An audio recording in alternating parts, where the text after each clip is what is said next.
Exactly, and we come down to the Pierce bloodline, coming down to Pauline Pierce. Now, Pauline Pierce was friends with Aleister Crowley, and she is known to have gone off to France and had a ritual with Aleister Crowley. So Pauline Pierce and Aleister Crowley off doing... Now, what you must realize is, once you get up in the higher levels of Freemasonry, with like the Ordo Templi Orientis, the order of the OTO, this is sex ritual, sex magic, and that's where you get all of these hermaphroditic sexual symbols like target, sun sign. So Pauline Pierce... Which is a pyramid from on top. Yeah. Target symbols looking down on a pyramid. A step pyramid. Pauline Pierce then has a sexual ritual with Aleister Crowley. She comes back, and lo and behold, she's pregnant.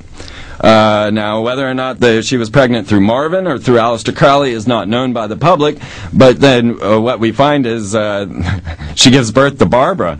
Barbara Pierce then marries the head of the CIA, George H.W. Bush, and we have... And you've tracked this. This is a fact. This is, well, as much as we can prove Hitler's a Rothschild, I can prove W is the grandson of the beast. Well, that's even in mainline history books that his father's mother did work in the Rothschild house, and that he did have a bunch of illegitimate children and did place her. And it was mainstream media when Pauline Pierce went to France with Aleister Crowley and had a sexual ritual. And so, but then she is connected to Barbara. Yes, yeah. Pauline Pierce is Barbara Bush's mother. That is a fact. Yes, absolutely. Yeah, look, that's unbelievable. And you look at the picture, and Barbara Bush looks very much like Aleister Crowley, and that would make George W. Bush the grandson of the beast, 666, and that's what Aleister Crowley called himself. I look at the picture, I look at the news, I see it. It's up to you to decide. But to be clear, they admit that Barbara Bush's mother did have a tryst with Aleister Crowley. Absolutely, along with Marvin Pierce, who is the owner of McCall's and Red Book magazines.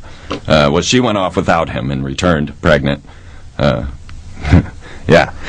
So, I mean, it's admitted that Bill Clinton is a Rockefeller, that his mother was a prostitute, and then that's come out.